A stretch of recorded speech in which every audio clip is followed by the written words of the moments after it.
pledge allegiance to the flag of the United States of America and to the republic for which it stands, one nation, under God, indivisible, with liberty and justice for all. Well, good morning, and thank everybody for coming. It's going to be another fun and exciting day in ED&A. I don't know, all day's fun and exciting in ED&A. And it moves like that. It does. All right, we will open the hearing on Senate Bill 193 and recognize Senator Sullivan to introduce. Good morning, Mr. Chairman, members of the committee. My name is Victoria Sullivan. I represent Senate District 18, which is the wards 5 through 9 in Manchester and the town of Litchfield. What I have before you this morning is Senate Bill 193 FN, and this is just an oversight bill. And we know that the governor had put out an oversight commission that deals with agency level things. This is project based. So having worked on the state level, I was witness to a lot of I won't say misspent money, but there was a lot of room for tightening up budgets and working more efficiently within projects. In the city of Manchester, which I represent, we've long been asking the question of what do federal funds actually cost us to use? So if we have a federal program that comes in and we're using those monies, what does it actually cost us in the long run to use that? Are we losing money on these federal funds that come in with their projects? And when I served in the House, I actually tried to put forward a bill that would ask those questions on education funding. We couldn't get answers.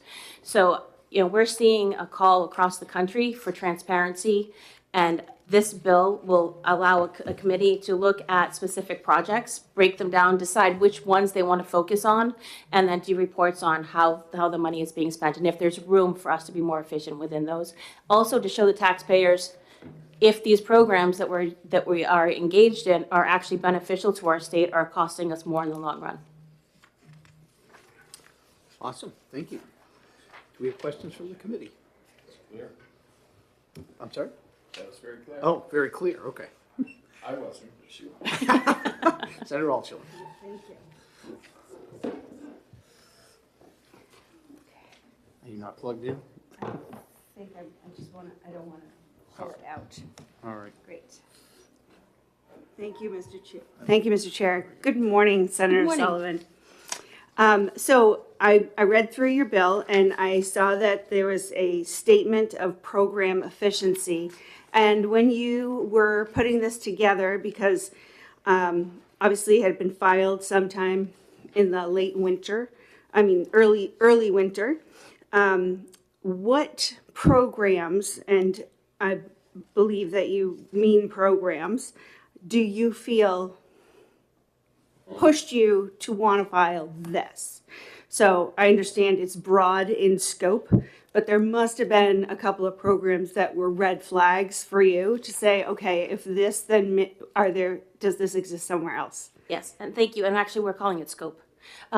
So when I worked, like as I said, in Manchester, the school board's long been asking what the federal dollars cost us in the long run. Are we actually benefiting from taking federal dollars based on what they require of us to use them? When I worked on the state level through a grant, I noticed a lot of waste, especially at the end of the grant. There was money you had to just dispose of or you got fined. It would cost us more money not to use the money, and it was wasteful. And I think that the taxpayers deserve to know what actually goes on the inside and to see where their tax dollars are being spent, how they're being spent, and if there are agencies, federal agencies especially, or state agencies that are giving us money, that are we using them efficiently? Is a good use of tax, because it's all taxpayer dollars. All of that is taxpayer dollars. And is it an efficient use of their money? Are there certain programs that we should shy away from in the future? Can we follow? Follow? Sure. Sure, thank you. So I think I see the road you're on. I'm not entirely clear of what it is you're going to, considering how broad this is. For an example, how would you anticipate or expect the Department of Justice to evaluate the programs that support survivors of domestic and sexual violence or support victims of crime with what you've outlined here are measurables. So how do you measure something like that? It'll be up to the committee to decide. So there'll be a committee that looks at the projects and they'll choose the ones that they want to delve into. If it looks like, so in some rules, we say that we have to hire a person for this. And going back and looking at that, did we actually need to hire a person? Can we consolidate people to actually have them do more than one role? And they'll have the ability to waive those rules to make that adjustment. A program can also say, hey, I know that you want to look into this. An agency can say, I know you want to look into this program. We've started looking into it. Can we ask for a waiver of some of these rules while we fix it and go back to the committee with those results? So they do have some opportunity to control it themselves. One last follow-up. One more, sure. Is this, and so correct me if I'm wrong, is this designed only to evaluate programs where we have applied for and accepted federal funds? It could be any funds. My red flags were with federal dollars. It could be for any funds. It's up to the committee to look at a program and say, this looks like something that we could delve more into and make it more efficient for the people of the state. My red flags, as I said, were federal dollars that I was involved in programs for, and the federal dollars we've seen come into the school districts, especially when it comes to special ed and Title I, and seeing if the money that we're getting in is being best used to suit the children, or if it's costing us in the long run to actually use that money without great outcomes. And the answer could be yes. Yes, it's efficient. Yes, we have great outcomes. It's wonderful. And then, we continue to look at other programs that we're using. So I'm going to jump in and ask one here. We know that the governor has put forth her COGE, her Yeah. Commission on Government Efficiency. Do you feel this is sort of going to do the same thing, or No, because how do that's- you view the difference? I'm sorry to jump in. Thank you for your question. When she did release that, we had been in touch with her office because we had been working on this prior to that, and we wanted to let her know what we were doing. That is a higher level looking at agency, right? How you can make an agency run more smoothly and what's going on, how are we effective in that way. This delves a little bit deeper into the actual programs. Okay, so you feel this would be complementary? It to would absolutely what be she's doing complementary, already? yeah. Okay. Further questions from the committee? All right, seeing none, thank you. Thank you Appreciate very you coming much. in. Do we have anybody else that wants to testify on Senate Bill 193? All right, seeing none, we will close the hearing. I have about 5 minutes before I can open the next one, I believe, yeah, 9:15. I have not seen anybody today. Did she introduce the bill? I'm sorry, Is she introducing the bill? who's that? Senator Reagan? She was at another function, she'll be along. Oh, okay. And Oh, okay. Senator McHugh is also, Can I see her stuff here? yeah, Senator I McHugh haven't will be seen along, he has a anybody. couple of bills, so he'll be along later. We probably will just go in recess until 9:15. We will be execing several bills later on, but I'd like to wait till the full committee's here to do that, give everyone the opportunity to weigh in. So we will return at 9:15.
Yeah, try to do it.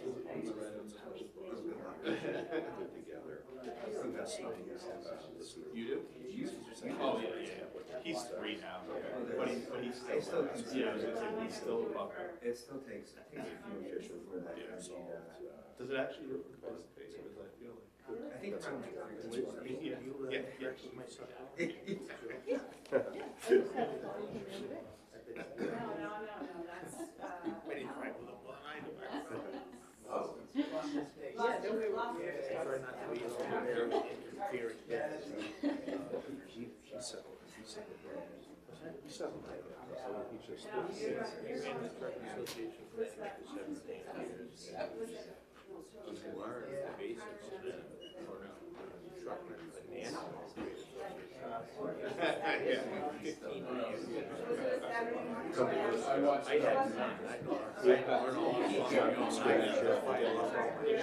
yeah. Say it used to be dark.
No. What time is that? It's here, Oh, it's in here? Oh, yes. I'll listen to you. Not this one, but the one after. Oh, okay. Okay. I'm behind. I'm still in Sign judiciary. it, White. Would you, like? What's the hard Okay, we'll continue on. SB 191, Senator Pearl is here to introduce. Go ahead, Senator. Well, good morning, members of Senate ED&A. For the record, my name is Senator Howard Pearl from District 17. I reside in the town of Loudon, and I am here to introduce Senate Bill 191 relative to the registration of vehicles in a fleet of 25 or more. So this bill came as an idea of trying to improve efficiency for some of our larger businesses that as they go through the process of registering their vehicles. It's a complex process. You know, you have to go to your town municipal officials, and then you have to go to the state. And especially if you're doing interstate trucking, you've got IRP registrations. And we were looking for a way to try and make this easier and more efficient for those businesses, because we have some fleets in our state that register hundreds of vehicles, and it is quite a process for them. So I had worked with Director Marasco from Motor Vehicle and as well as a couple of House members on this idea, and we thought we'd come up with a way we could make it work. We realized and run into I won't say a fatal flaw, but a very significant flaw that we're going to have to work on, and I'm going to need some time to do it. So I'm going to ask that the committee is going to re-refer this back to the committee and allow some time for me to work on this, because it's going to require a bit more effort than what I have time for right now with the busy schedule that we have going. But I have asked Director Marasco and some of his team to come and just give a basic explanation of the bill and what the issue is, so that the committee can be aware that, as you'll see this later on, hopefully, if we're able to find a resolution, then that way you'll have some information to work from. So thank you for your time. I'll take any questions if you want, but. Thank you for your testimony. Seeing none. All right, thank you. Director Marasco, come on up with Ms. Michaud. Thank Do you you. want to testify together? Sure. Yes, Senator, if that'd be okay. Thank you.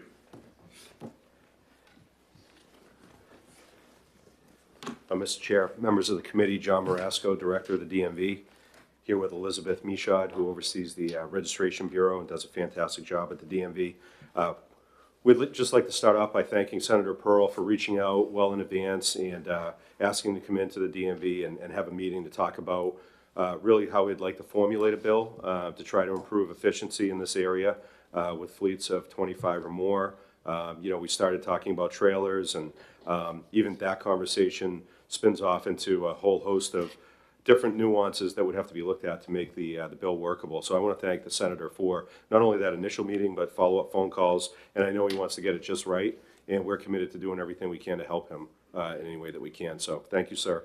A few areas that we've identified, you know, with the bill that we would want to talk about further is, you know, trailers and vehicles versus just trailers. Looking at the rate and the fee calculation internally for us on the IT upgrade front, if you went to a 5-year registration sticker versus what's currently done. A big one is really going to be looking at the international registration plan and the interaction of whatever the bill ends up being with that plan to make sure that we stay in good standing with IRP so that we can continue being part of that program. That's vitally important to the state. Also, we'd want to have some more conversations with law enforcement to look at the 5-year registration sticker, get some thoughts from law enforcement on that, and then the production of the sticker itself. Of course, the overall financial impact that whatever the bill ends up being in the end would have positive or negative or break even in certain areas. And then one portion of the bill currently is the DMV disbursement of municipal portions of funds taken in back to municipalities. We just want to look at the mechanisms on how that would play out, how we would do that. So, but it all has to start somewhere, and I want to thank the senator for putting something in writing so it gives us all something to work off of. So, Liz, any thoughts beyond that? No, you covered it. We good? And Liz and I have been working together on this this information, so thank you, Liz, for that. Well, we're happy Director, to thank take you any for your questions. help on this, and both of you, actually. Your team has been wonderful, and we'll we'll hopefully find a path forward for this. We'll just have to find a solution to the problems that you've identified, and I'm sure there's one or two more hidden in there that we haven't identified yet, but that is the fun of working on a bill. Absolutely, Senator. So appreciate it. Do we have any questions from the committee? All right, thank you. Oops. Yeah, oh, thank you. More of a process question for you. Sure. Thank you very much. You're welcome, Sorry, Senator. I'm not trying to, just, would there be an opportunity for us to maybe have a work session to, when we're all done with all the budget things, not trying to give you heartburn Sure. right now. Well, we'll, Just so we can, really, if necessary, we there's certainly some can. concerns. And there's some concerns in my community, so I want Sure. to make sure that, I'm asking the right questions and in a timely way that we can get them addressed and not have it be on the tail end of, like, it's being rewritten, and, like to be part of the conversation so that I can Happy to. understand the process. I'm happy to include you in the process. Marvelous. Thank you so much. Any further questions or comments from the committee? All right, thank you both. Thank We you, Mr. Chair. appreciate it. Thanks, Senators. Bob Scully.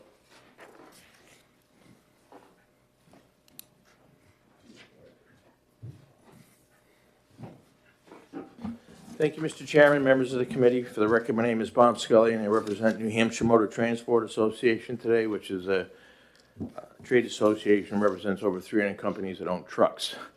So I appear today in support of Senate Bill 191, understanding it's going to be kept so we can work on some issues. So from the trucker's standpoint, just to let you know, and the reason why the IRP portion, and we can discuss this further, doesn't work, is you can only register 1 year at a time. And if we attempt to do multi-year registrations currently under IRP without getting that compact's permission to do that, they could kick us out of that program, which means the New Hampshire companies would have to either find another base state or register in every single state. So, and the other, so I'm happy to sit and work with whatever group Senator Pearl puts together for this, to help if I can.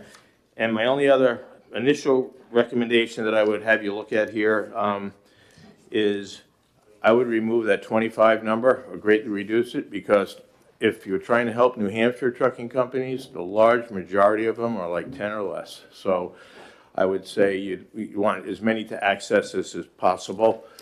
And some of the reasons that we look at pieces of legislation like this, particularly when it pertains to trailers, is because a lot of folks go register in Maine, just so you know. You can legally do that if you have a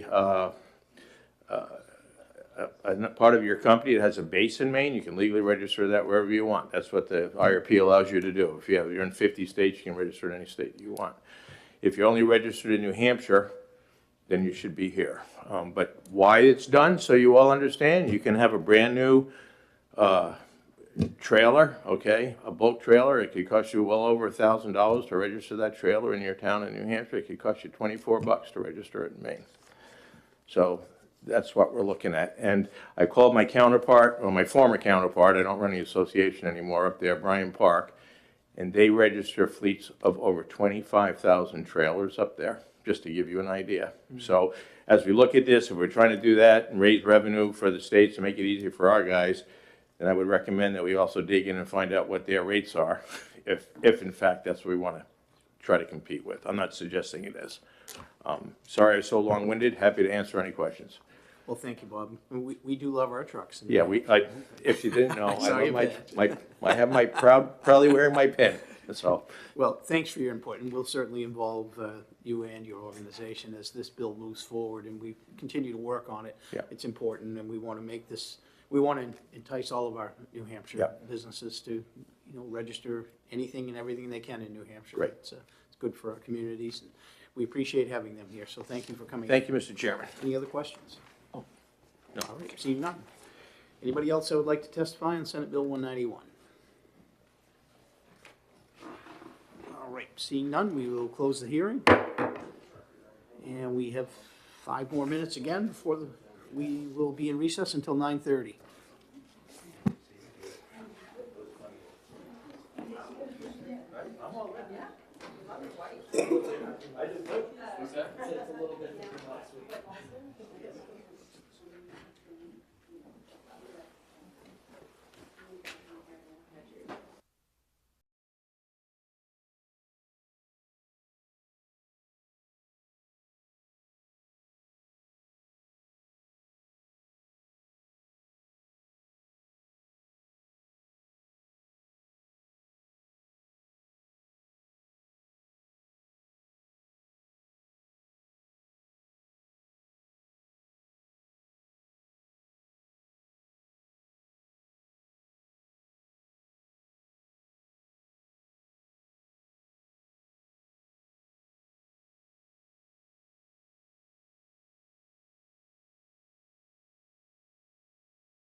Thank you again.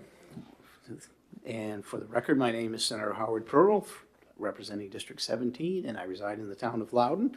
I'm here this morning to introduce Senate Bill 197. This is an act relative to the medical supervision of the licensed registered nurse employed by the Legislative Facilities Committee. SB 197 removes the supervision of the nurse employed by the Legislative Facilities Committee from the department and provides that the nurse shall act within the scope of practice provided by the Board of Nursing and RSA 326B, the Nurse Practices Act. Dr. Ballard, for the Chief Medical Officer for the department, is here to speak on 197, and I'll ask you to refer all of your technical questions to him, as he understands this way better than I do. So, thank you. Thank you, Senators. Any questions? Dr. Ballard.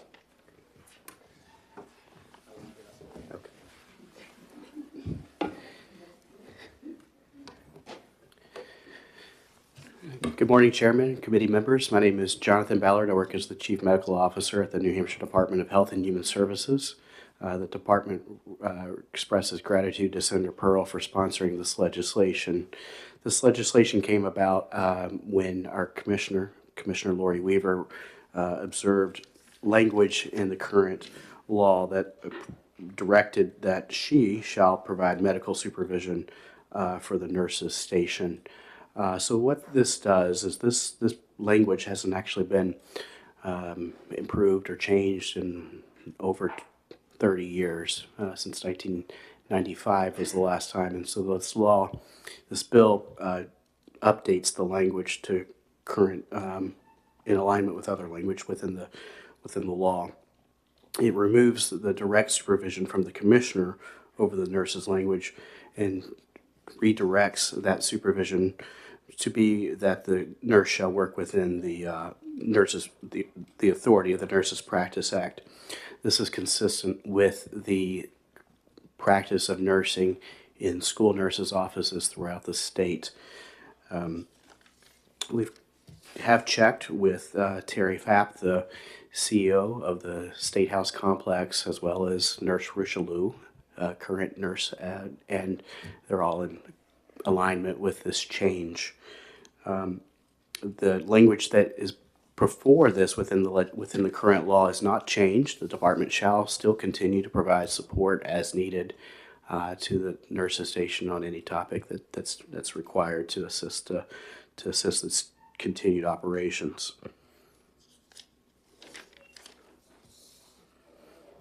I think that concludes. All right, thank you for your testimony. Do we have any questions from the committee? Seeing none, thank you. Thank you. John, you came over, do you want to testify too, just for fun? All right. Anybody else that would like to testify on Senate Bill 197? All right, seeing none, we will close the hearing. Are you guys, do you want to, we could exec a couple of these, like the last two, if you want to, this one and the last one, if you guys are in agreement. Sure. All right. Yeah. I'll take a motion to go into exec. Three of us, you consent still. You want to, Like did if you, we- so move? Yeah, so moved, sorry. I'm And just second? kind of doing the numbers like. Moved we by did. Senator Gannon, seconded by Senator Altshuler. All in Yep. favor? Aye. I will, I'll make a motion on 197 with a thought to pass. Second.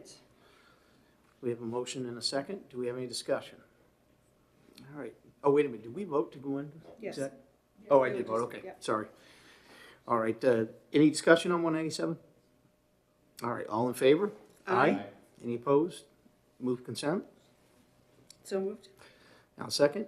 All in favor? Aye. And I'll take this one out. All right. Let me get the right sheet here so I can keep my record keeping straight. What was the last one? 91.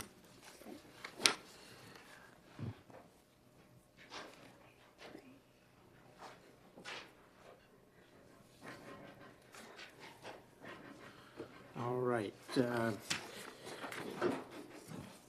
Let's do Senate Bill 191. Do we have a motion? I will Motion move. to, Oh, go ahead. you. Say, I will move re-refer. Second. And we're doing which one, I'm sorry? 191. That's what I thought, okay, that's fine. Do we have any discussion? All right, see none, all in favor? Aye. Aye. Any opposed? Move consent, Second. Second. all in favor? Aye.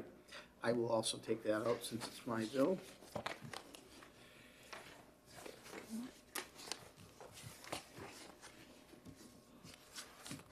Oops.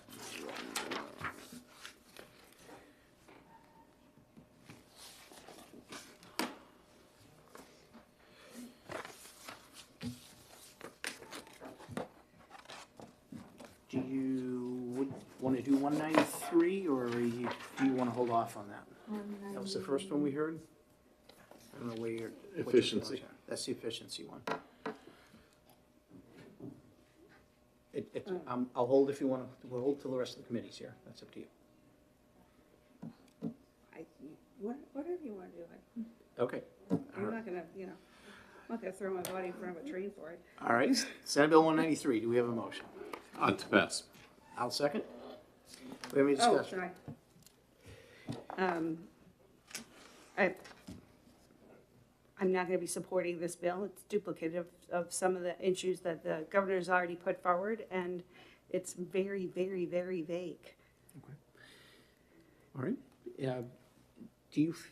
I'm just curious if Senator Reardon is going to want to weigh in on this. Maybe it's better if we hold that. No, it'll be 3-2 or 2-1. Probably. All So right. we'll just move on. All right. I think it's gonna work, nicely with the coach and, in a different way.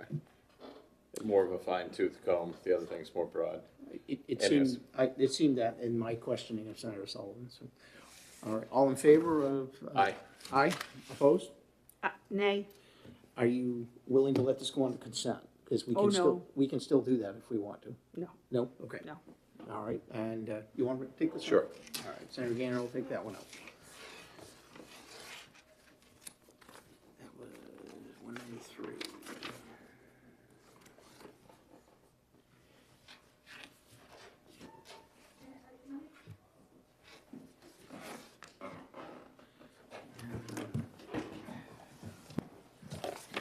Hey there. We still have 8 more minutes. We are actually in an exec session. Already done Yes. 3 bills. Yeah. Thanks, John. He is so fast and Care to join us? All right.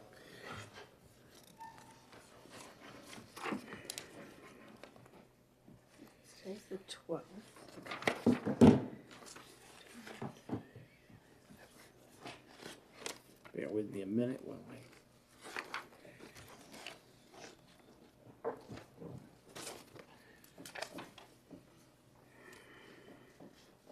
So for the benefit of the committee, Senate Bill 185, I'm going to continue to hold. Again, I'm working backwards because we started in the high numbers.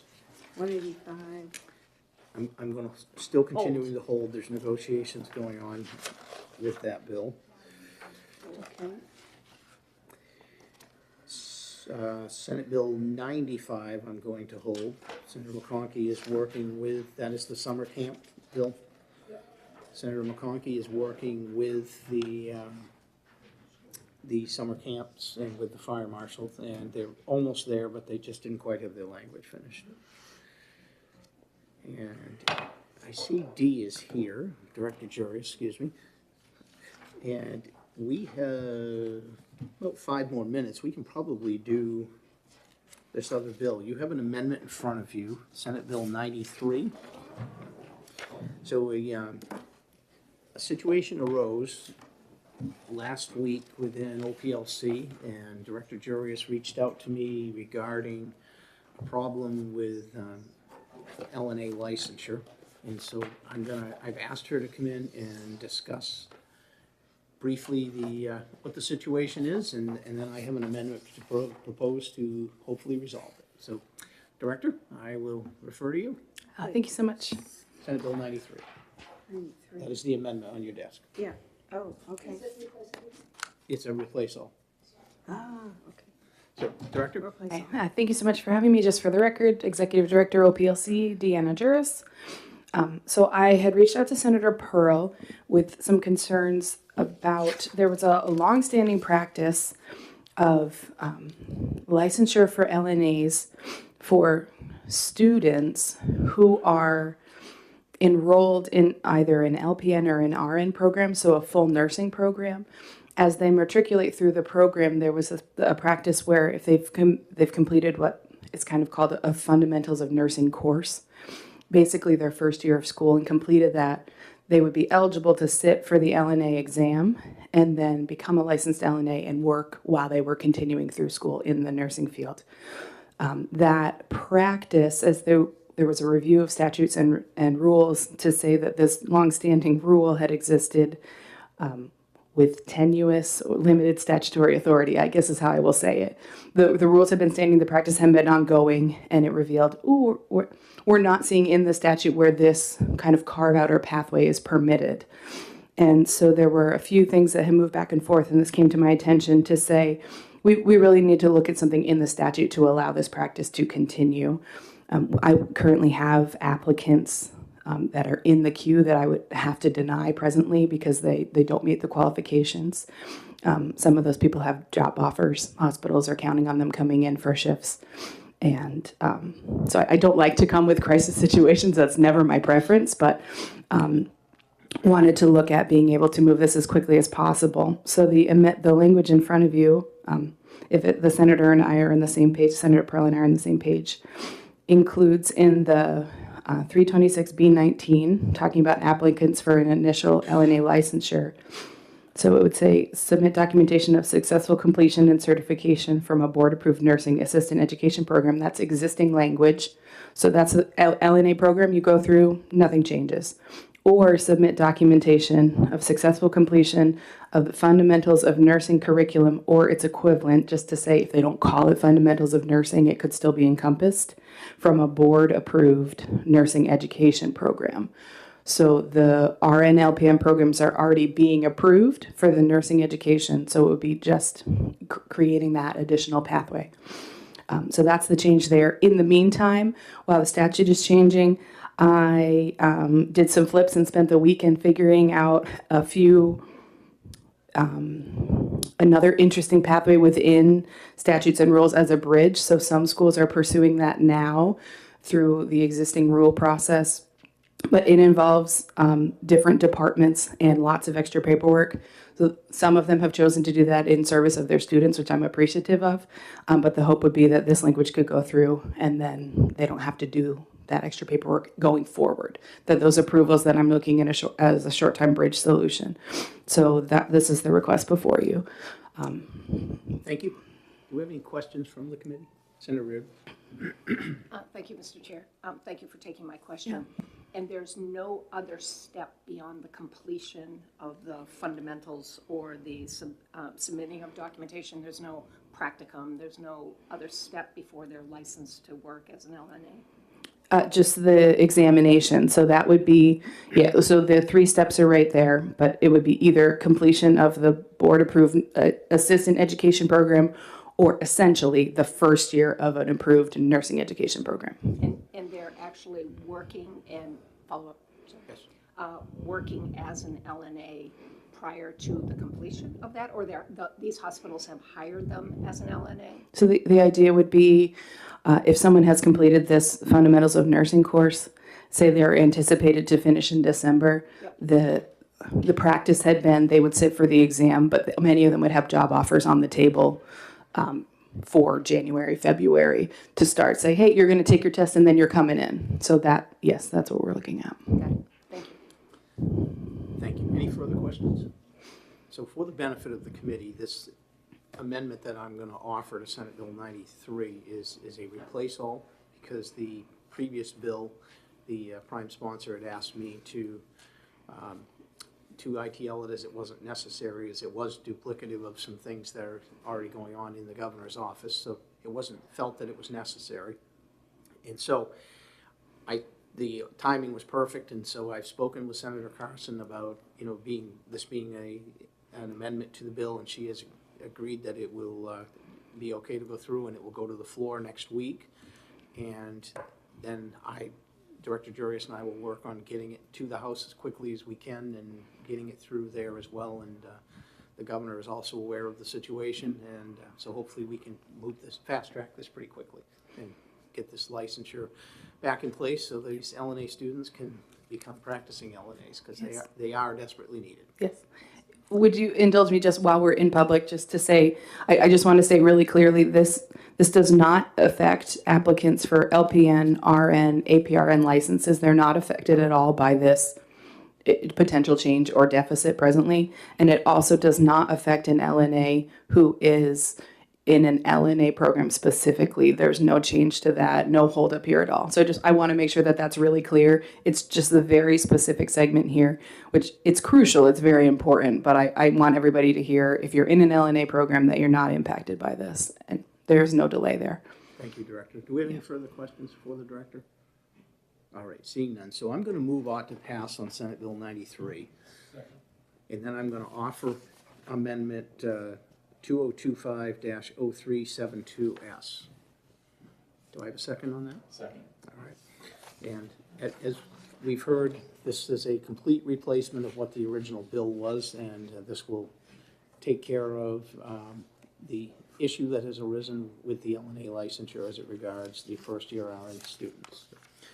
Any further discussion on the amendment? All right, seeing none, all in favor? Aye. Any opposed? Now we have an ought to pass as amended. And do we have any further discussion on the bill ought to pass as amended? Seeing none, all in favor? Aye. Any opposed? And consent? So, second. Moved and seconded, all in favor? Aye. Aye. I will also take this one out, just in case if there's any explanation that is needed. I'll take it to the floor if there is. All right. We're going to look for a motion to come out of exec session. All in favor? Aye. Aye. And being past 9:45 by a couple minutes, we are going to move forward and open the hearing on Senate Bill 183.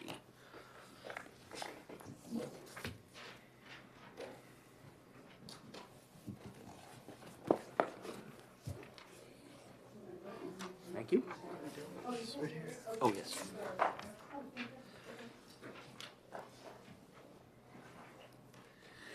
Senator Altshuler, as soon as you are ready, you are recognized.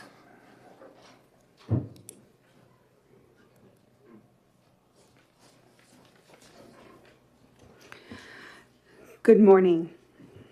Good morning.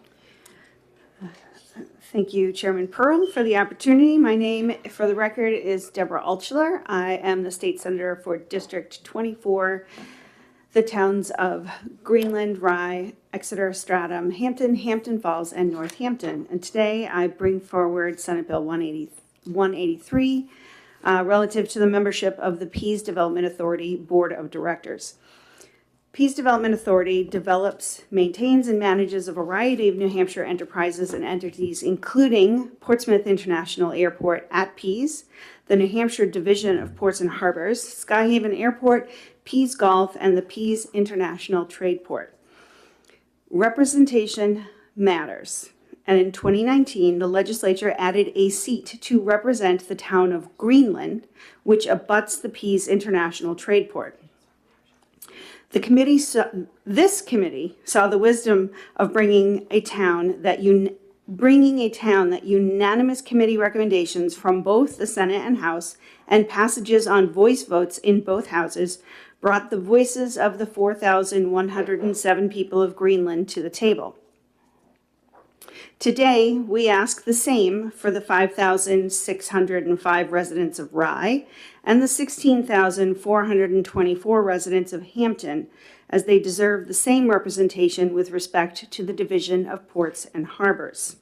The PDA states, our ports, harbors, and navigable tidal rivers offer recreational, commercial, and industrial access for residents, visitors, fisheries, pleasure fishermen, and boat owners. The Division of Ports and Harbors maintains and develops these waterways to help support and grow commerce and freight shipments through the state's ports, including on the Piscataqua River and the Portsmouth Harbor. We also aid in the development of saltwater fisheries and related industries. Over the past few years, there has been a well-documented tension between the Peace Development Authority and the towns that are host to both working ports and harbors. Bringing them on board would increase transparency, encourage better communication, and foster involvement. As the Division of Ports and Harbors evolves, it's critical that the host communities for the ports are represented on the board. I urge the committee to consider the direct local impact on Hampton and Rye. The ports directly affect these communities' economies, environment, and quality of life. Having dedicated board seats would ensure local concerns are properly represented in the decision-making processes. This will bring better coordination of development plans with local zoning and planning and improved emergency response coordination. Hampton and Rye residents and officials have intimate knowledge of their harbors, marine industries, and community needs. This local expertise would be valuable for informed decision-making about port operations and development. Adding these 2 seats will support stronger regional collaboration on economic development and enhanced ability to address environmental concerns. While the Piscataqua River port communities of Portsmouth and Newington have representation, Hampton and Rye, despite hosting vital port facilities, lack direct input into decisions affecting their communities. This creates an imbalance in regional representation. Good practice of stakeholder equity in port governance by full representation will ensure balanced regional development, comprehensive understanding of local maritime needs, and community buy-in. The creation of this formal channel for information sharing between the Portsmouth Development Authority and these communities would enhance communications, potentially preventing future conflicts and enabling more efficient project implementation. Respectfully, I ask the committee to bring the communities of Hampton and Rye on board to the Portsmouth Development Authority Board of Directors with a committee recommendation of ought to pass on Senate Bill 183. On the back of your packet, you have a map that is actually from the Peace Development Authority, Division of Ports and Harbors, and it shows the 15 locations that are under the jurisdiction of the Division of Ports and Harbors. And currently, the representation of the communities on the Peace Development Authority ends where you see number 13. So anything south of number 13 is not represented on the Peace Development Authority. Thank you for your testimony. Thank you. I also have representatives from each of the towns here, their House reps, to testify in support as well. Is there any questions from the committee? I guess, Senator, I have one. We have received some communication from the Board of Directors, and they have suggested perhaps rather than membership on this, I'm sorry, I'm trying to get on the development board itself, that perhaps there would be increased membership in the Port Advisory Council. I guess I'd like your thoughts on that. It's an interesting thought. Not opposed to having the conversation with them, but I'm mindful that in 2019, when the proposal to bring the town of Greenland on board, that was not necessarily celebrated either. And there are, it is hard to, expand a board and, possibly have to bring in other voices. So I'm mindful that we have been through this process once before, and I think it's possible to be able to bring the stakeholders in this area onto the board of directors. If they would like to also have representatives, then excellent. We should totally do that, but not at the expense of having full representation for those port communities on the board of directors. Thank you. Yeah. Further questions from the committee? All right, seeing none, thank you, appreciate it. Thank you very much. Representative Muntz.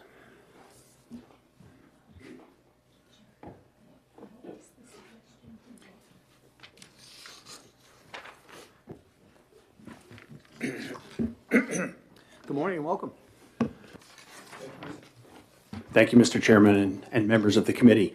For the record, my name is Chris Munns. I am one of the 4 state representatives from Rockingham District 29, representing the town of Hampton.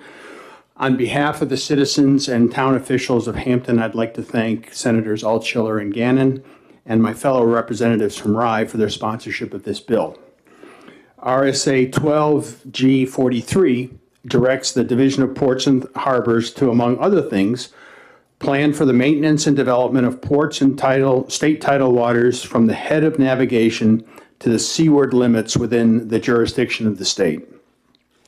If you go to the Division of Ports and Harbors website, as Senator Altshuler already mentioned, they list 15 managed waterways that they oversee. 13 of those 15 fall within the boundaries of Portsmouth, Newington, and Greenland. Hampton Harbor and Rye Harbor do not. The Division of Ports and Harbors is overseen by a board of directors of the Peace Development Authority. That board includes representatives from the city of Portsmouth and the towns of Newington and Greenland. In my opinion, this bill is probably one of the simplest and most straightforward pieces of legislation we will have to deal with this session. All that it does is provide the residents of Hampton and Rye with some say in how Hampton Harbor and Rye Harbor are managed. The only possible change that you may want to consider is to also give the town of Seabrook a seat at the table, since Hampton Harbor also borders Seabrook. But I will leave that to you. Either way, I urge you to recommend this bill as ought to pass. Thank you, and I would be happy to answer any questions that you might have. Thank you, Representative. Do we have any questions from the committee? All right. Yes? No? All right. Seeing none, thank you. Thank you very much. Representative Balboni.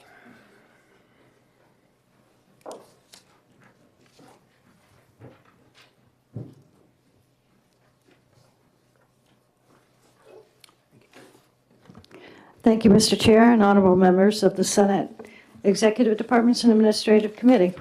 My name is Peggy Balboni, and I represent Rockingham 38, the seacoast towns of Greenland, Northampton, and Rye. I'm here today to speak in support of SB 183, relative to the membership of the Peace Development Authority Board of Directors.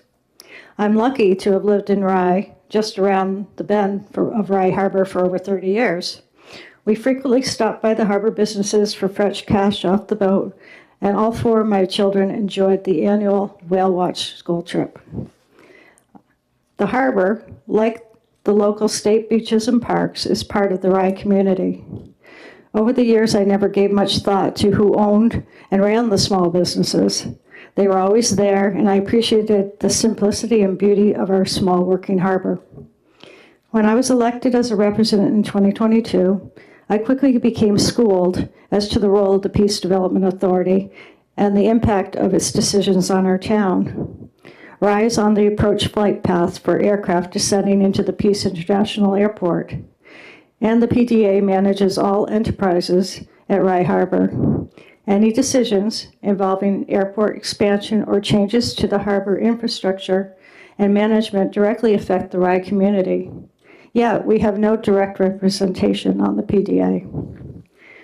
There has been quite a lot of recent media attention about past PDA and the New Hampshire Division of Ports and Harbor interactions and disputes, especially as they relate to Rye Harbor. This is not the focus of this bill. In my role as state representative, I have attended PDA board meetings and sought transparency and clarity in the development of future plans that affect my community. I am particularly concerned that there is limited opportunity for stakeholder input in the development of these plans, despite PDA assurances. Our residents and small business owners need fair and reasonable assurances in order for their businesses to expand and flourish. We acknowledge that the PDA has authority, and our harbors are for the benefit of all New Hampshire residents. However, we feel that any development at Rye or Hampton Harbor should adhere to local land use ordinances and should consider the additional strain on our local safety departments and resources. We should have a direct voice at the table during discussions that directly impact our towns. Allowing representation from Rye and Hampton will lead to collaboration and mutually agreed upon solutions, alleviating public dissent and distrust. Thank you, and I'm happy to take any questions. Well, thank you, Representative, for your testimony. Do we have any questions from the committee? Senator Gannon. I do, because I'm learning more and more about the Peace Development Authority, just like you did. Besides the fact that if we were going to do this, I probably would like Seabrook added. But if we dilute the membership with just local people, are we not going to be overly concerned with local issues as opposed to this is a state resource? Are we going to lose sight of the state interest by having so many local people on the board? Is this not going to tilt it towards a local group that can control for local reasons and the state reasons may be lost? Thank you for the question. In my opinion, I think by adding the local representation, you're just presenting another perspective. I don't think anybody, at least in my community, and I only know really Rye directly, my select board, and what their concerns are. We just want to be able to have be proactive rather than reactive in the decisions that are going on, because especially lately, we kind of feel like we don't find out things until the last minute, and then there's pushback. So if we were involved in the plans, I think we could alleviate that, and I don't think it would dilute the main purpose, which is for the state. Thank you. Senator Altshuler. Thank you. Thank you, Mr. Chair. Thank you for taking my question, Representative Balboni, and I'm grateful to my colleague for having introduced the idea of, there being a possible dilution. And would it be your opinion that this would be a dilution of voices on the Portsmouth Development Authority or an enhancement? My opinion would be definitely an enhancement, because anytime you have a group of people coming together with different perspectives and voices, I can only see a better product in the end. Follow up? Sure. So, as communities that are directly impacted by the work done by the Peace Development Authority, which is genuinely, as my colleague pointed out, for the benefit of all, it is particularly impactful to the communities that abut the Peace Development Authority's properties and initiatives.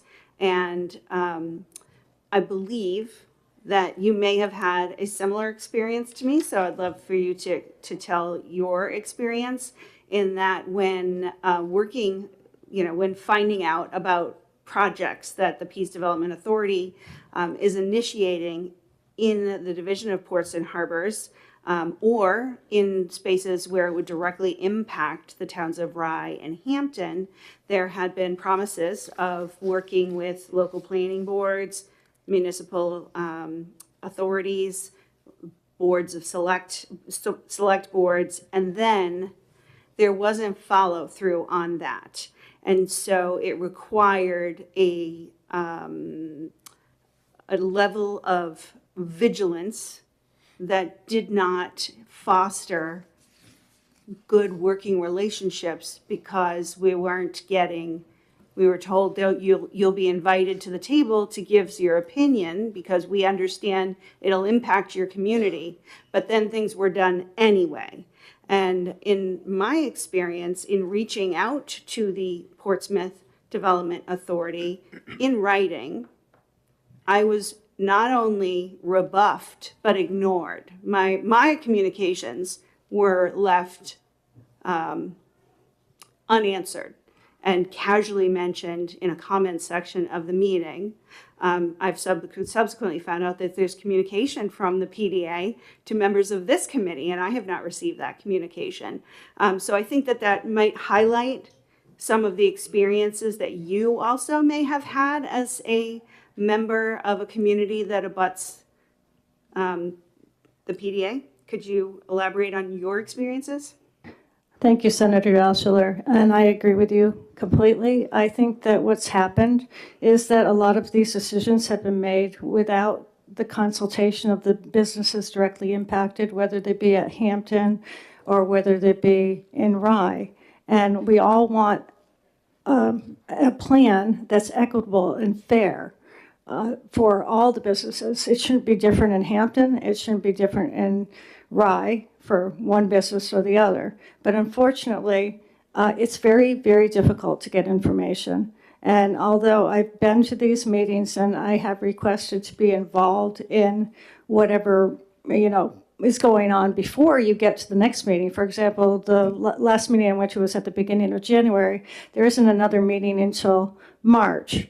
And during that time, all the businesses that are waiting for their, I'm gonna get it right, the right of entry decisions on whether or not they will be able to operate their businesses is still up in the air. So if you, for example, one of the examples I gave is that Well Watch operation that my kids attended for years and years. They've been there, I don't know, 20, 25 years, but now they're not giving, they were given a year to year, and now here we are in February, and I don't believe that they have big enough assurances that they will be able to operate their businesses.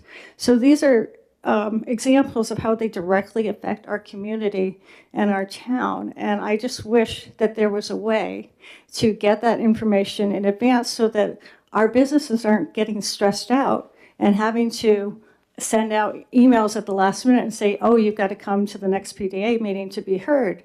Why should that be the only time when they are heard? Now, I do know that they have a committee or a commission, I get it wrong, that I'm sure that's going to be brought up later, that is supposed to be handling this and really getting stakeholder feedback. But I just question, it's late in the process. I mean, what are these businesses supposed to do? You can't have a contract for school groups coming onto your whale watch if you don't know if your lease is going to be renewed. So those are my concerns. Thank you, Representative. Do we have any further questions? Senator Reardon. Thank you, Mr. Chairman. Thank you for taking my question. I had never looked at the Pease Development Authority statute before and realized how comprehensive it was. But in the letter that the chairman had, there's a citation to the Division of Ports and Harbors Advisory Council, which sounds like exactly what you're talking about. Do you know anything about that or have any interaction with that? I know a little bit about that. Like, I just want to, I am new to trying to figure this out because it's very important to make community members and understanding all the intricacies.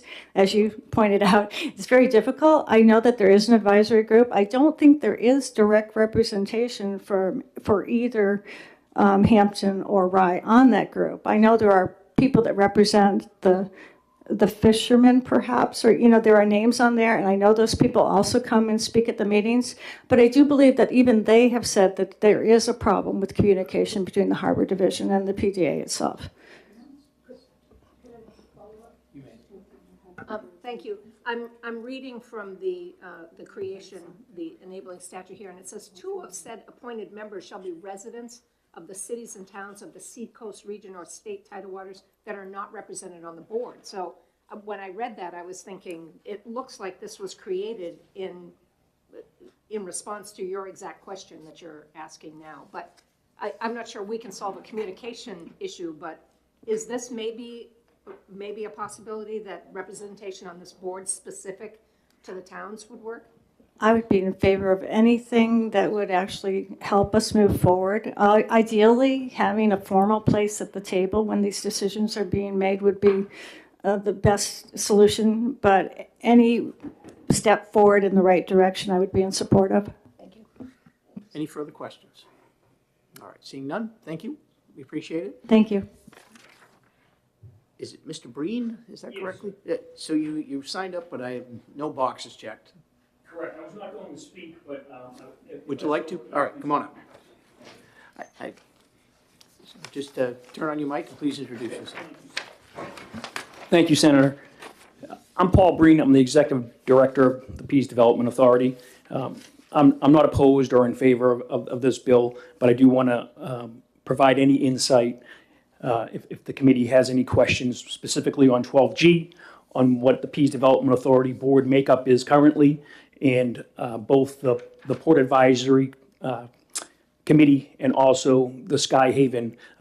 Pease Development Authority has oversight of Skyhaven Airport, a small general aviation field in Somersworth and Rochester, New Hampshire. So I'd be happy to provide any insight on that. And I also want to add, I do apologize. I believe all the senators were emailed from the chairman, Stephen Dupree.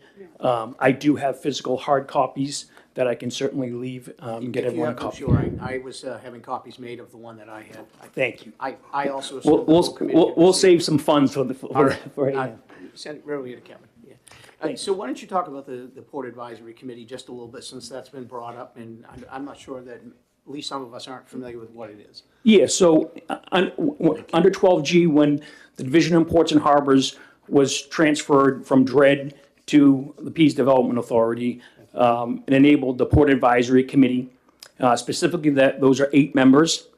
I believe six are governor and council representatives. 2 of them have to be residents of the Seacoast. We currently have a member from Rye, New Hampshire.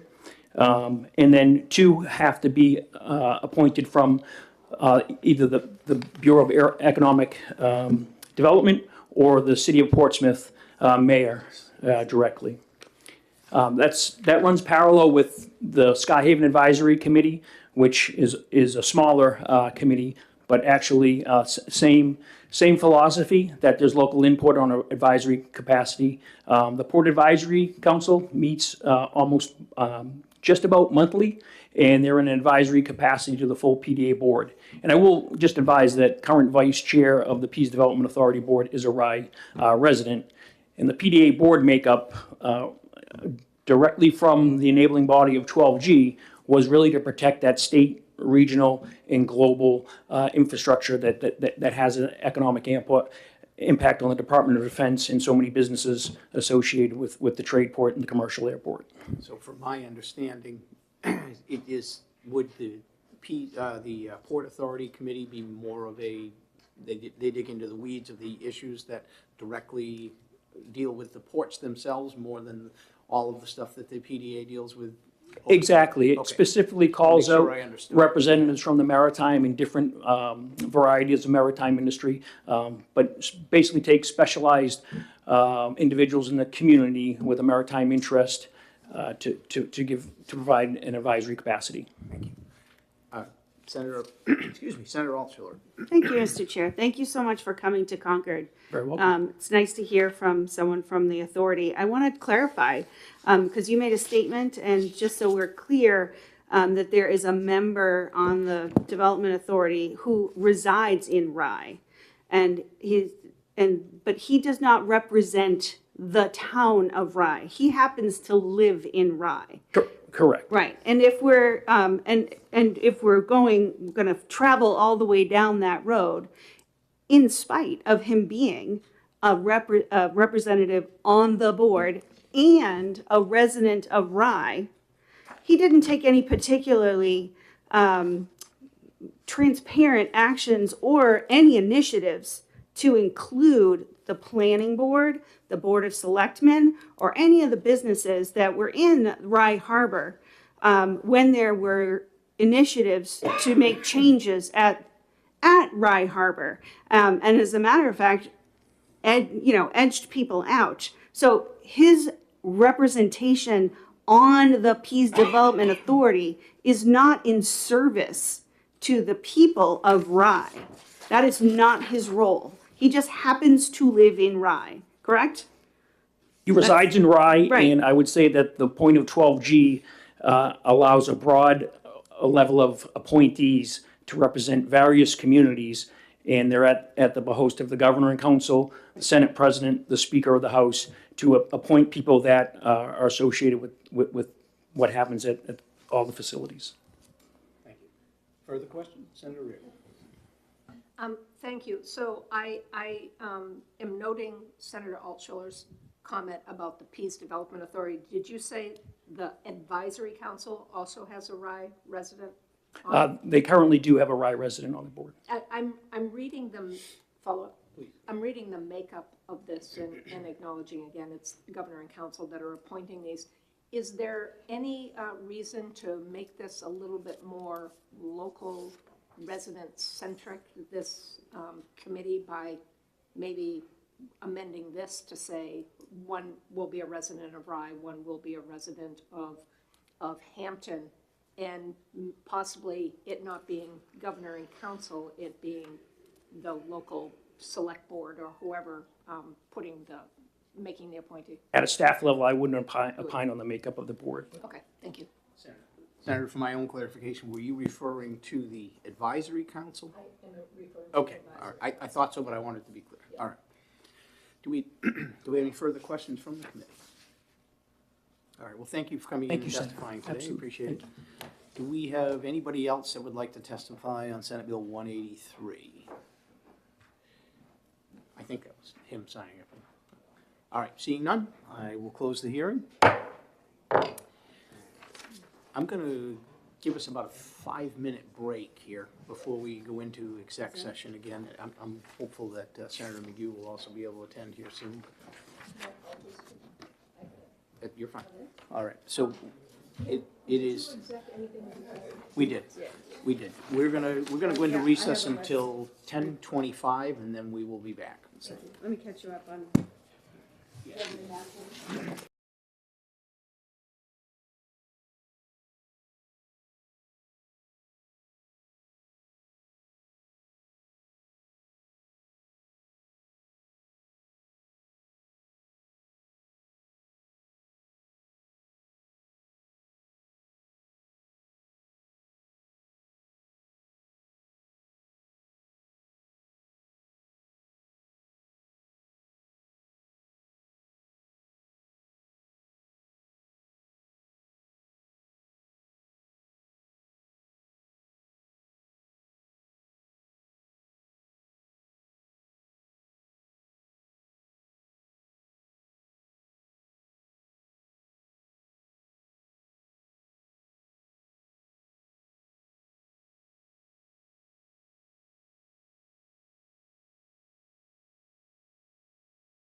All right, we are going to come back in, and I will take a motion to go into exec session. Moved and seconded, all in favor? Aye? All right, we're going to start at the beginning of the list this time with, and work our way down through. I had updated some of the committee. I know the two of you weren't here, I don't think, when we were in exec before, so there's a couple of bills I'm holding, but as we go along, I'll update again just for everyone's benefit. Senator Gannon, are you ready to exec Senate Bill 21? Don't have it with me, but yes, I am. Everybody turn on your mics. Senator Gannon, do you want to make a motion on something? I do, I have an amendment, I just should have been here. The bill's not here, the amendment's not here. Can we come back to this? We can, all right. Thank you. We will give Senator Gannon We'll give Trish a minute. we'll give Trish a minute. All right, how about Senate Bill 56 is the next one? Tricia, will you see if Josh has it? No, I don't have it. I remember this. I don't recall there being any conflict on this one. If tax exempt bonds still exist next year, this would happen organically. Okay. Don't exist, but yeah, I thought it made complete sense to So would you like to make a motion? move to, ought to pass on Move OTP? 56. Do we have a second? Second. Moved and second. Senator Reardon, do you want to have a discussion on this? This is two agencies that do the exact same thing. It makes more sense, and I think BFA can do it cheaper, the tax exempt bonds, and we'll have one backroom operation instead of two, easily folded in, so it seems efficient and a good thing to do. Further discussion? Seeing none, all in favor? Aye? Aye. Any opposed? We move consent? So moved. Do I have a second? Moved and seconded, all in favor? Aye. Any opposed? Senator Reardon, would you like to take this one out, since you seem to know a lot Yeah, about it? I knew that was coming. That was a gimme, right? Should learn to keep my mouth shut, is Yep. what you just said. That's okay. No? Yep. We appreciate your... Those who speak up or don't show up We appreciate end your up chairing seriousness. committees is what happens. All right, next All right. will be Senate Bill 74. I'll give you just a minute, I gotta grab it too.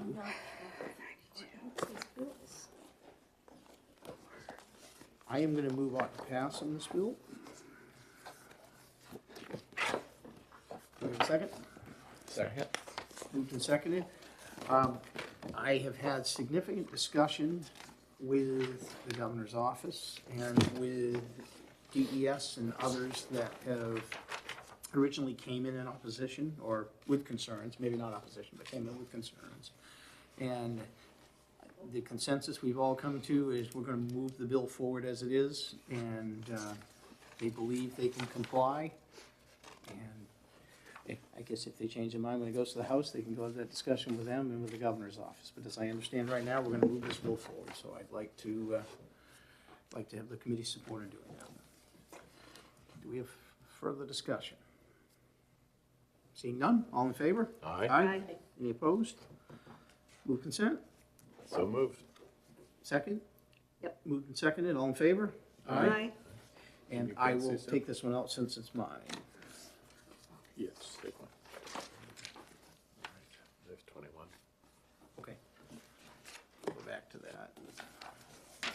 74. Senator Gannon is ready on 21, so we will circle back to that.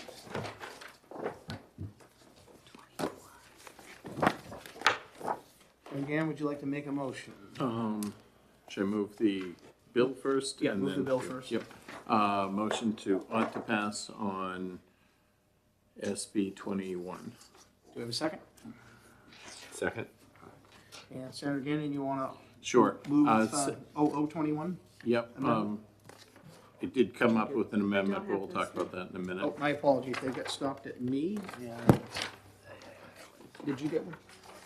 Senator, oh, should I talk about the underlying bill first, or the policies of the bill, if we can afford them, which we'll find later, were to copying my nurse's bill last year to encourage more troopers, an area that the governor has said she would likes the idea and would sponsor, given that I think it's around 62 state troopers that we're short at the moment, which is leaving gaps in the road where we used to have 5 miles between troopers. We might now have 15 or 20. We just don't have the workforce to cover the roads.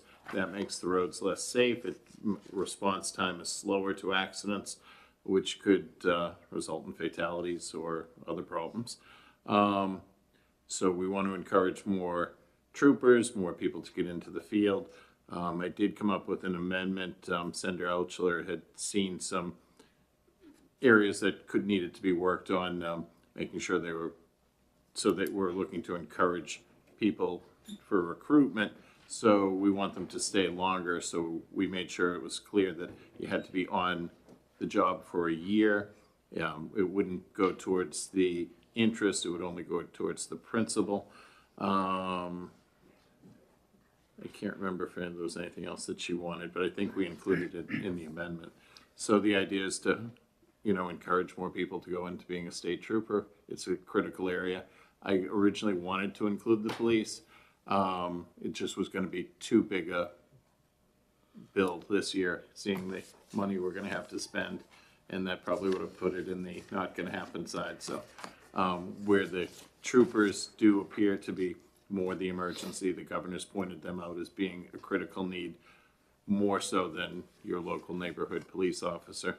We want to encourage that, and I think the bill and the amendment will do that. So Senator, if I can Sure.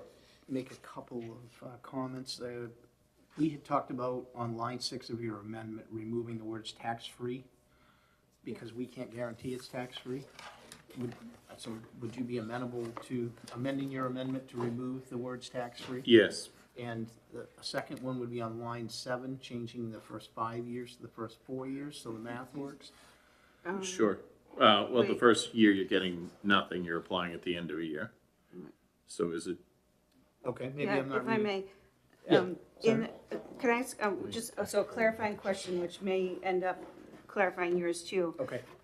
Thank you, Senator Gannon, for, talking with me after the hearing and doing this. Appreciate that.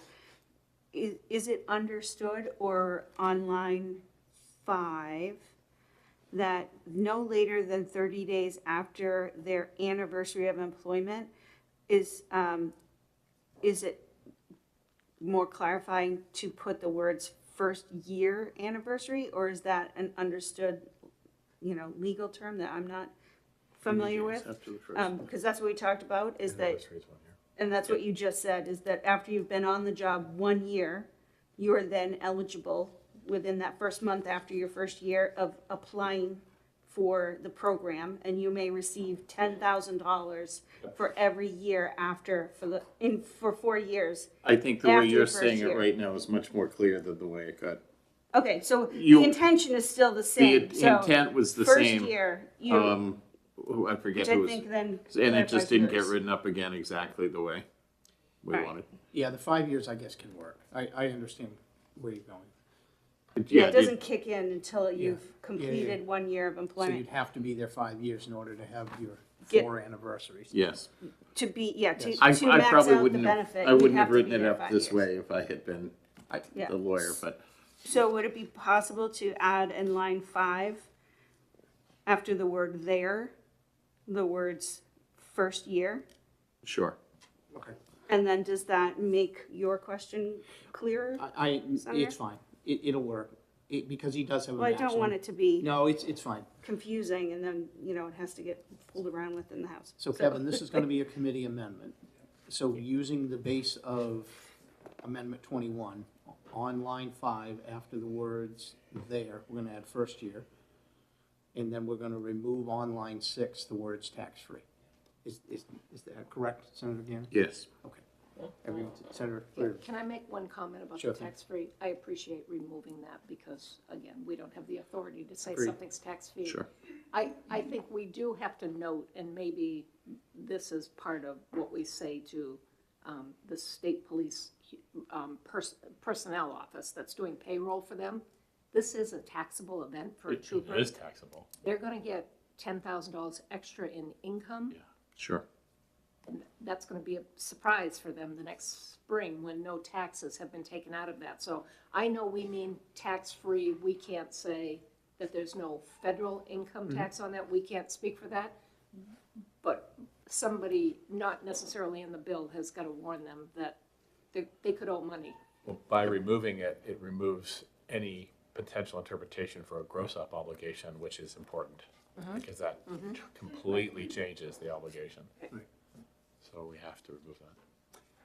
Further discussion? All right, Kevin, you're clear on the language? Clear on the language. Okay.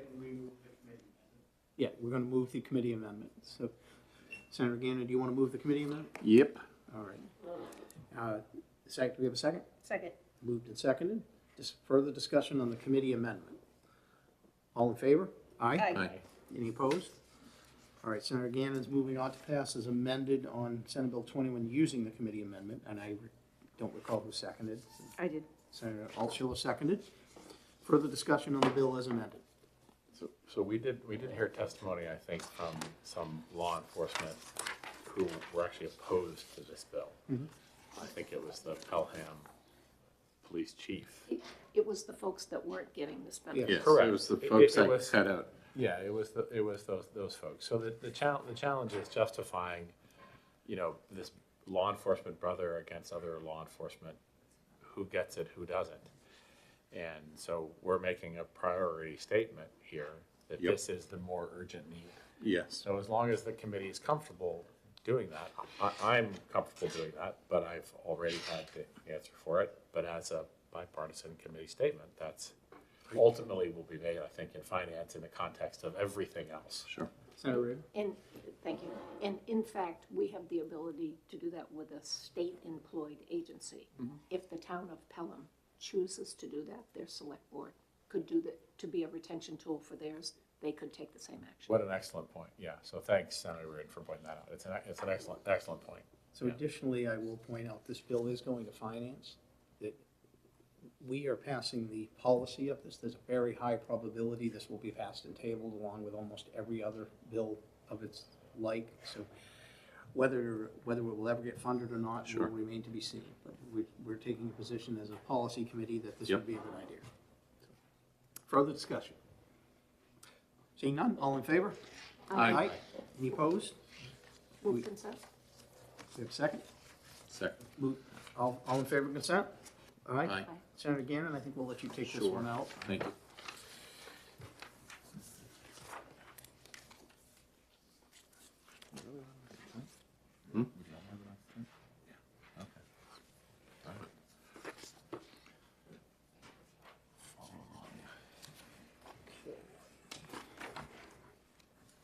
Oh, no problem.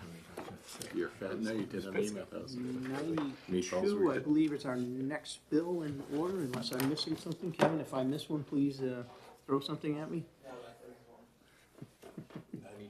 92. And Senator McHugh, would you like to make a motion on this one? Sure. I'll move the bill on to pass. And do we have a second? Second. And Senator McHugh, you have an amendment you'd like to offer? I do. I have an amendment discussed with Senator Rosenwald and others that just adds back the 1 minute, keeps everything else as in Senator Rosenwald's amendment. That adds the 10-minute score and makes the change to the maiden name language in line 5. So I'd like to move that amendment on to pass as amended. Or Do we have on a to second? pass on the amendment, I should say. All right. Discussion on the amendment. Hearing none, all in favor? Aye. Excuse me, any opposed? All right, Senator McHugh, you're moving on to pass as amended. Senator Gannon, you want a second? All right. Discussion on the bill as amended. Hearing none, all in favor? Aye. Aye. Any opposed? Consent? Anybody like a copy of this? Are you moving consent? It was Yes, on- consent. It was on the table. We have one already. Oh, thanks. That's excellent. And do we have a second on consent? Second. Moved and seconded, all in favor? Aye. Aye. Any volunteers to take this one out? I think that's Senator McGee. Yeah, I'm happy to. Senator McHugh, all right. Voluntold? Volunteer? No, I asked.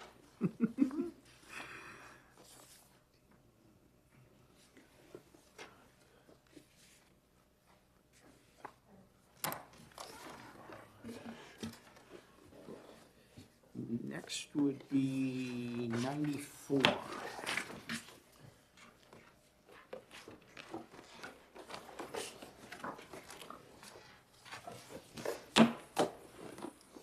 we have a motion on 94? Oh, wait a minute. Where's 94?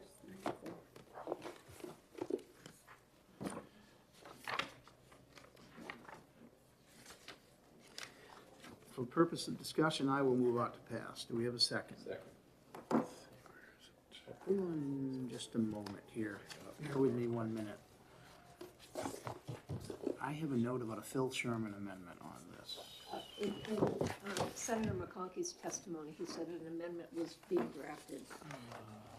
And then I get a message from him, there was not one needed. Okay. So I'm gonna move it along then as, at the request of Senator McConkey, that it moves as is, so I will do that, and if we find there's a reason something needs to be changed, I guess we'll address it later. I'm sorry, did someone second? Did we get a second? Okay. Discussion on the bill. I think, if I may. Senator Altshuler? Yeah, we went down this road last year too, and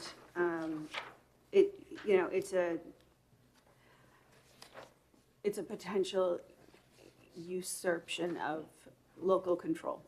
And if a municipality wants to have, a more aggressive or progressive building code that, the state is not up to, and we know the state is 2 years behind whatever is actually, out there.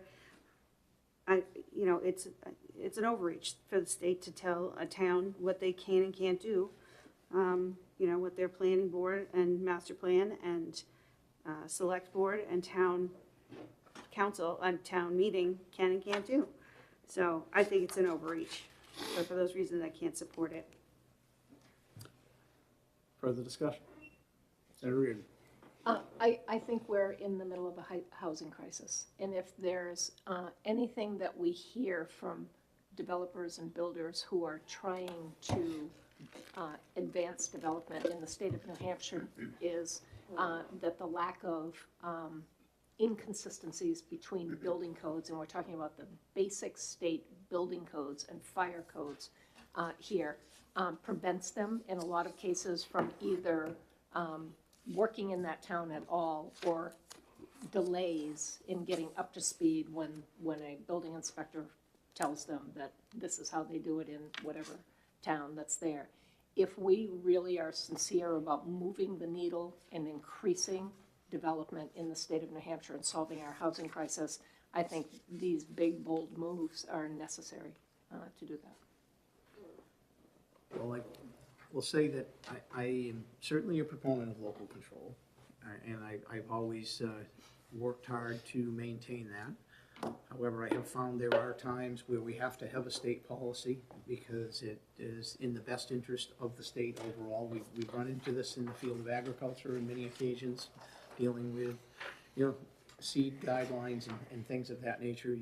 And I can understand why this is problematic for the builders of our state. And I would echo the same comments that Senator Reardon just gave, that this is an important move in trying to help our builders and help our communities to still have good building codes, because the state is very diligent in looking at all of the things that are recommendation. There seems to be a good working formula on the Building Code Oversight Committee, and I can tell you that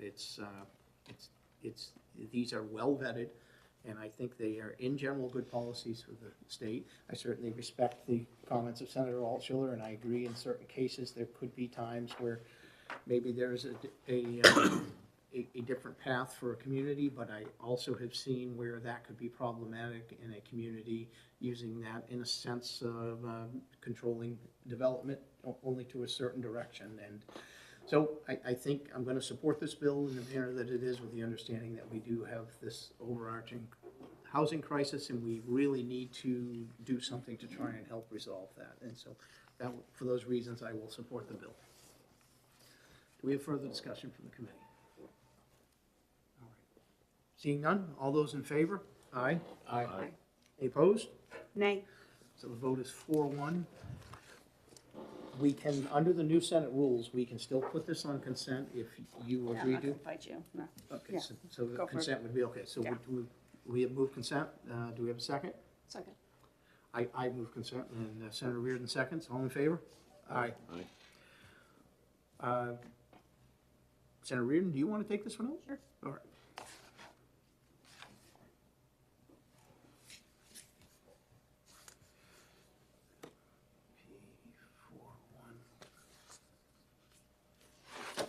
I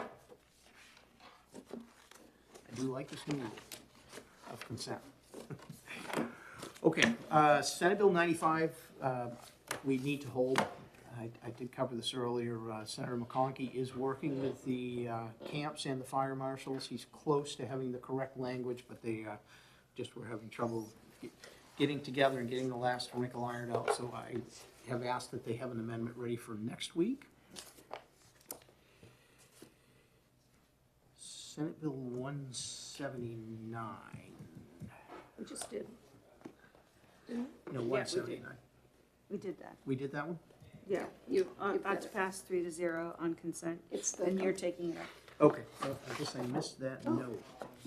No, I don't have that. We have it? I have it written in Do I here. have it on the that- wrong? I think that was 191. Oh. Whoops. I actually. 179. They're very similar. 179, oh, I have the wrong, I have a note in the wrong place. That's okay.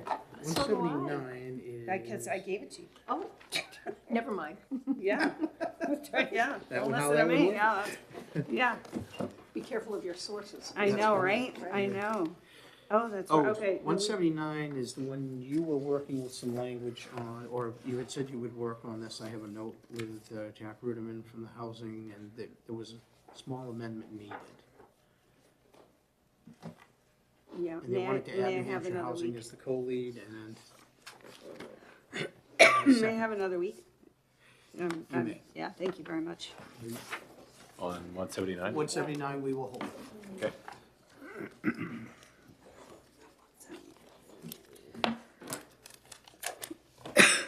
180, we're gonna have to hold, I guess, unless, do you have an amendment, Kevin, from Senator Rochford? Okay. I was of the understanding that he had one in the works. I did reach out to him. I did not get a return on his response, so I am going to, I'm gonna give him one more week because I do know that he's working on an amendment.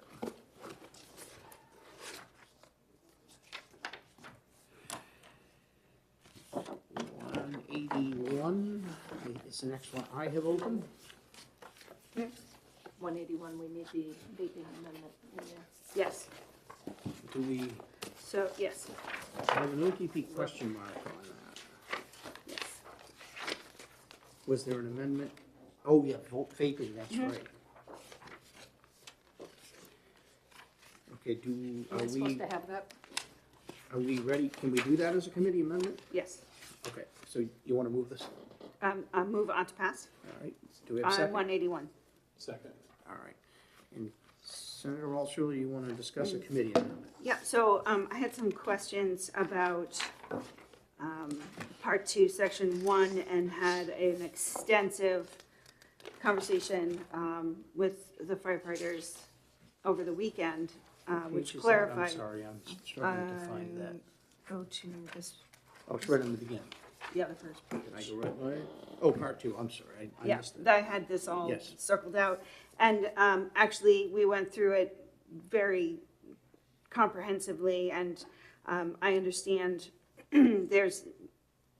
this is referencing a whole larger body of work that, you know, I was unfamiliar with. And so they were really, really helpful in walking me through that. And then we chatted about page 2, line 25, and agreed that after the word tobacco product, to put in vaping products, or including cigarettes, cigars, chewing tobacco, snuff, pipe tobacco, or vaping. Oh, so on line 26. Yeah, sorry, or vaping, yep.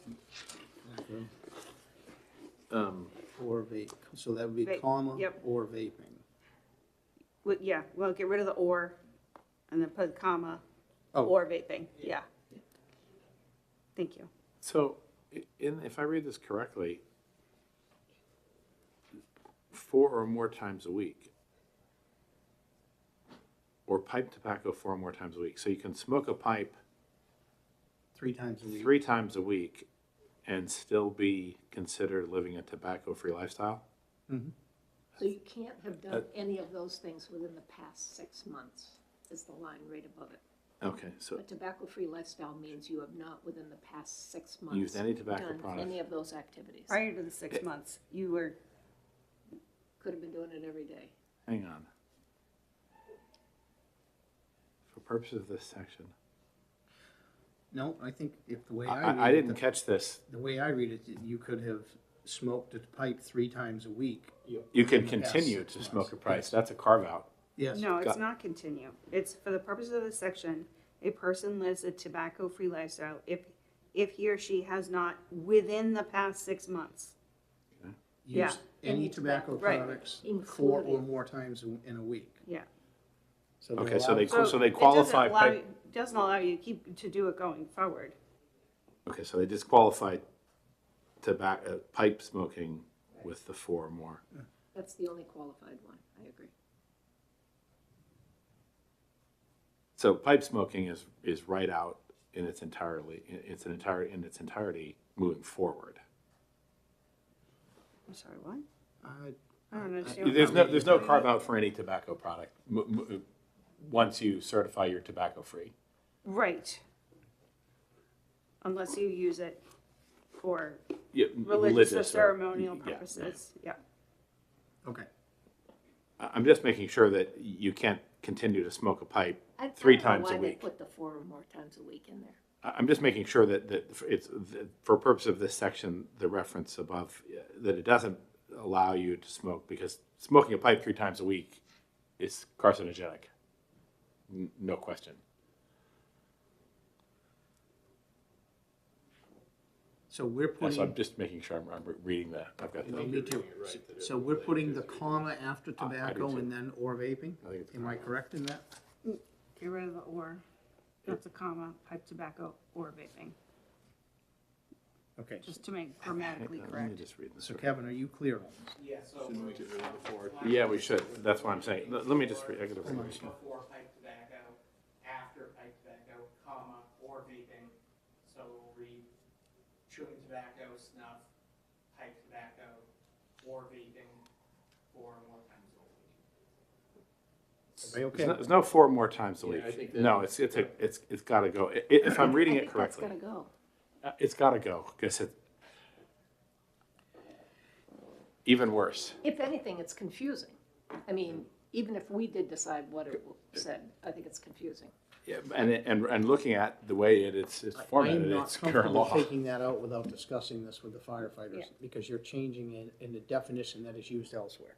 Yeah. So what am I, what am I reading wrong? Their medical, So if we put vaping up in the beginning of the list with a comma, just adding it in someplace, then we're not messing with the end piece there. So instead of saving vaping for the end of the list, used any tobacco product, including cigarettes, cigars, chewing tobacco, vaping, snuff, pipe tobacco, 4 would- times a week.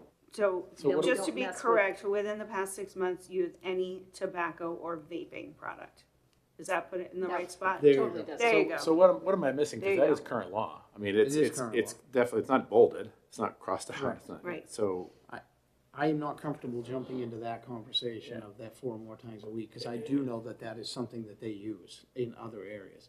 if it's in current law, it's a bit of a can of worms to start pulling it out. Yeah, But I that's agree. not, but how I read it is, it's that you're okay if you smoke. I am not disagreeing with you, I'm just Yeah. not touching that here.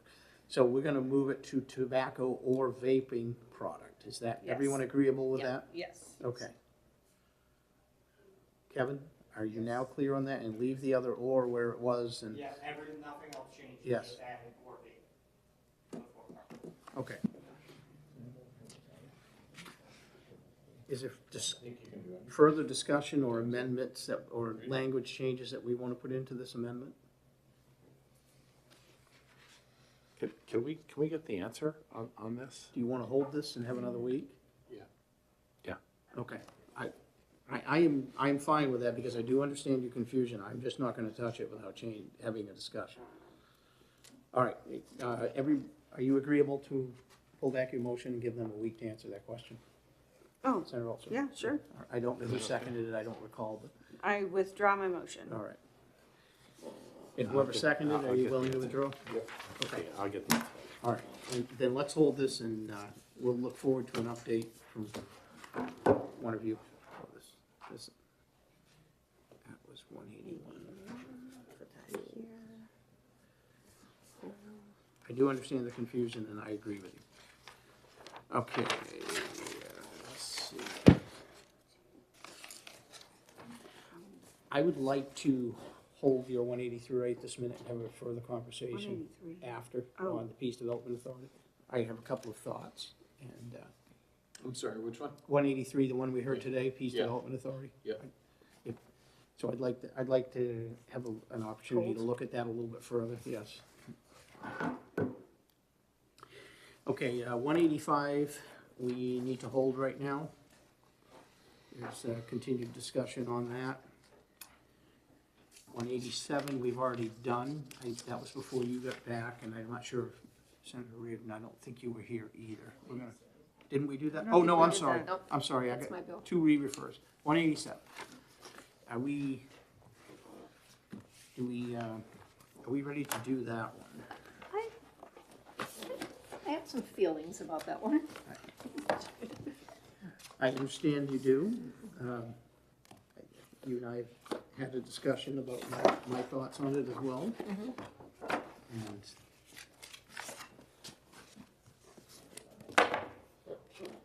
I am happy to have a discussion in front of the committee if you'd like to.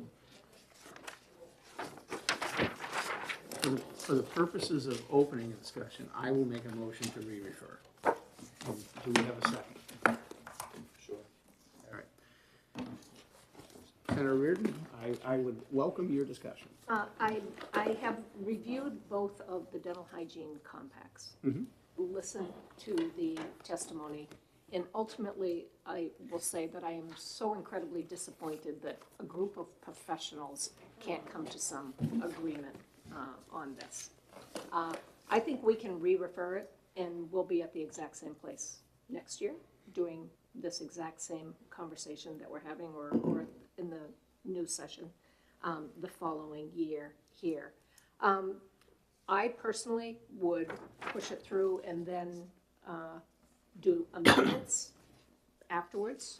If in fact the people who are the Board of Dental Examiner people, who, by the way, refuse to participate in the drafting of the one that the Department of Defense, the American Dental Association, and the American Dental Hygienists Association put together, if they in fact then have changes to the compact, they could bring them as an amendment to the compact in the following year when they thought, and the fact that they think public safety is an issue, I think it would demand that they brought something back if they could even identify what those things are. So I am more than happy to re-refer and let folks talk about it all summer and all fall, with the expectation that we'll be at the same result next year.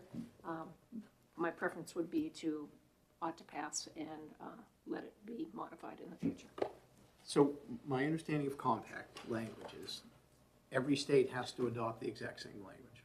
And so New Hampshire could not change the language that we're adopting. We're going to have to pick a compact and live with what it is if we choose to pass it. We don't have to pass it. We still have a program here, you know, of all of these services are available for licensure under New Hampshire's OPLC. They can still do that under a New Hampshire license. The compact would allow that portability to travel within the compact states.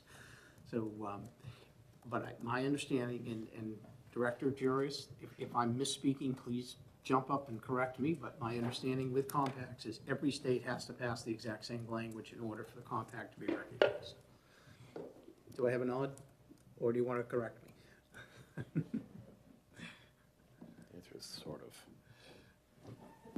Not a correction at all. I think, just for the record, Deanna Juris, Executive Director, OPLC.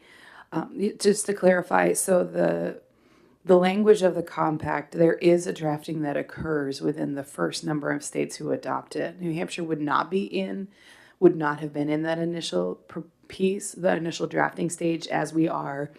Social work compact is a good example. They just met 2 weeks ago, where we have a seat at the table about to engage in the drafting piece of it. That's not the case with this one because those first initial states have already adopted, been part of it. So it would be adopting the language that the compact had established in this instance. Thank you. Can I ask you a question? So if I remember in my notes, certain, in the compact, did it have, they could take our skill assessment? Did some of the not require graduations or passing exams? Weren't there things in the compact that weren't gonna mess with the way we? I'm just looking at my notes, I haven't looked at them in a while. So, sorry, I don't have my notes in front of me. I guess what I can say is the New Hampshire standards for a license in New Hampshire do not have to change because of what a compact says. So the compact license requirements would apply to someone getting a compact license. It is a separate, entirely separate piece. So if the standards were different, it does not mean that New Hampshire has to change its standards for a New Hampshire license specifically. Thank you. Well, my feeling on the re-referral is this, that I've looked at introducing this for a couple of years, and this has been a dogfight within the industry, and I don't want New Hampshire to be in the middle of that. And if we pick a team and go in that direction, one compact over the other, we're going in that direction, and I have asked industry members before who have asked me to sponsor this. I said, you get your house in order, and when you all get on the same page, I'm happy to go with you, but until you do, I'm not. And I'm kind of taking that same position. I don't want to get in the middle of this fight within that industry. I want them to figure this out. We have a perfectly healthy system in our state, and Director Jurius oversees great guidelines that we have in place for these folks to operate under, and until they can figure out exactly where they want to go with this, I personally don't want our state to get in the middle of that. So that's really the reason I'm supporting a re-refer. Senator McHugh? Thank you, Mr. Chairman. How are you, Director Jurius? I'm doing well. I do have. That was a question. Besides, how are you? Yeah, I do. Thanks for coming. Follow up. Follow up. Thank you, Mr. Chairman. I'm always happy to report on my well-being. Thank you. Appreciate the follow-up. Appreciate the expertise on this and a couple other things. If we adopt a boilerplate uniform language that's been adopted in 7 or so other states, and there's something that we need to deal with, couldn't we then deal with it in rules promulgated or our own statute and still enable the compact licensees or the working licensees who are licensed via the compact admission process, if you will? Could we deal with those issues then? For instance, payment of a fee that is mandated by the compact or something like that. Is that possible? I think there's pretty limited flexibility in these compacts once they're adopted. There is the option to withdraw from compacts, and I think it's kind of an all or nothing piece if we're beyond the initial drafting piece there. Okay. Yeah. Well, just to follow up, I've been to workshops on these, and when you accept the compact, every state has to accept the exact same language in order to be in the compact, essentially. I'm getting to my point. Yeah. All right, go ahead. Yeah, look, compacts are a way of life in healthcare, and so 36 years being in one of the larger compacts and older ones myself. I'm in the midst of recertifying now, so I get it. We need a compact, right? It helps everybody. It helps nurses. It helps all these sorts of professional ones. I sponsored a bill on another one, sort of limited for veterans last year. I share Senator Reardon's frustration, and I'm really just speaking to the committee. I don't have a question. So I share your frustration that we don't have one. We need to get one. I will support the re-refer motion because I see a number of flaws in this, but I don't think we're going to be in the same place. I'll work on it. I've had so many calls from my own dental hygienist, my own dentist, and an awful lot of others from Dennis to, more advanced folks. So, I mean, we need something. Was shocked to find there were these two competing compacts. I couldn't believe it, frankly. But, so we need something. I'll support the re-refer because we do actually, it's a real worker. So that's my opinion on it. I wish this were ready to go right now. Further discussion from the committee? All right, seeing none, all in favor? Aye. Aye. Any opposed? Move consent? Yes. All in favor? Aye. Aye. If you don't want to take this out, I will. I don't care. It's up to you. All yours. All mine, okay. So I will take this out. Who moved consent? I don't remember. I'm sorry. Who moved? I'm. Senator Reardon. Second. Senator Gannon. Sorry, I just heard him and I didn't remember who said. All right, so I will take this out, Kevin.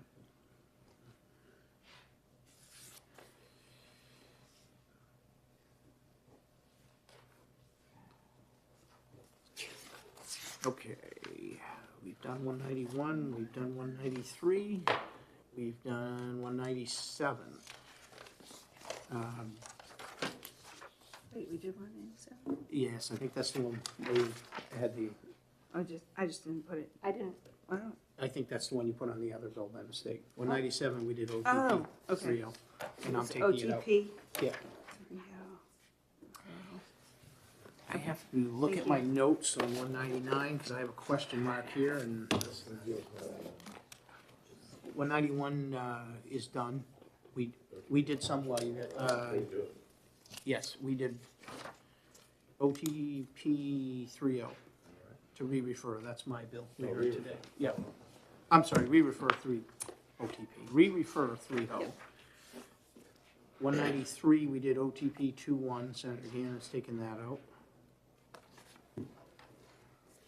Re-refer on the fleet wheel? Yeah, we've got a flaw in it, and I need time to work on it. 199. 93? 193 was OTP 221, and Senator Gannon is taking it out, and is not on consent. I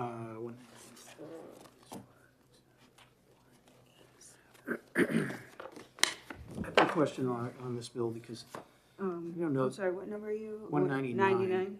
99? I wasn't quite sure even what I wanted to do with this. This is one that the New Hampshire Chiefs opposed as well. Because once again, they didn't get the benefit Yeah, that the other folks were doing, yeah. This was.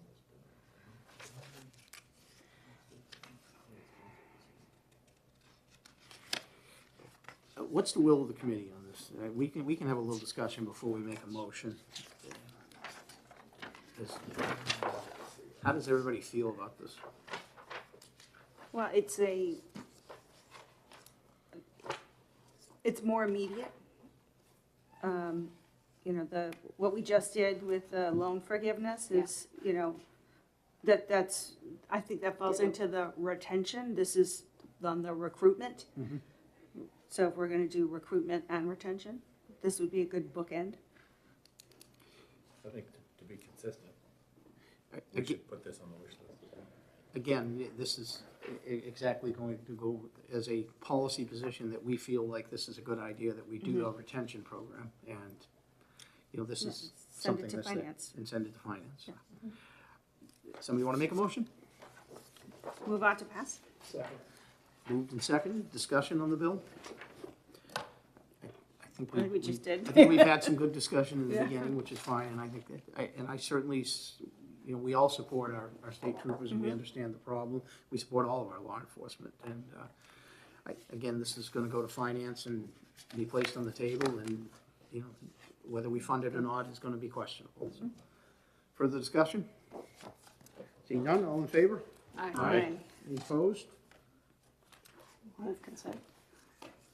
We have a Second. Moved and seconded, all in favor? Aye. Senator Gannon, you want to take this one out too? It's consistent with the other one, all right? OTP.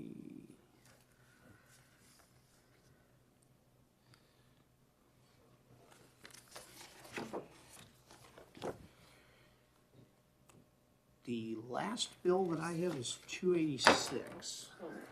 And I again have I think, actually, I'm gonna ask us to hold this one. I would like the opportunity to chat with the bill sponsor before we do anything with this. If nobody has an objection, I mean, if the committee is all ready to go on it, No, I haven't even reviewed that one, to be honest with you. There's the film, I got Yeah. a film office. stack. Exactly. Like so All much right, reading let's to hold do this on one, this. and I will try to have a conversation with the bill sponsor prior to next week.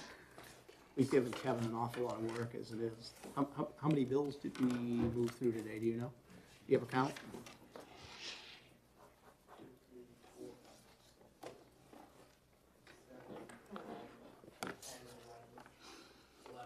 $11. 11 and 10 are on consent, by my math? Yes.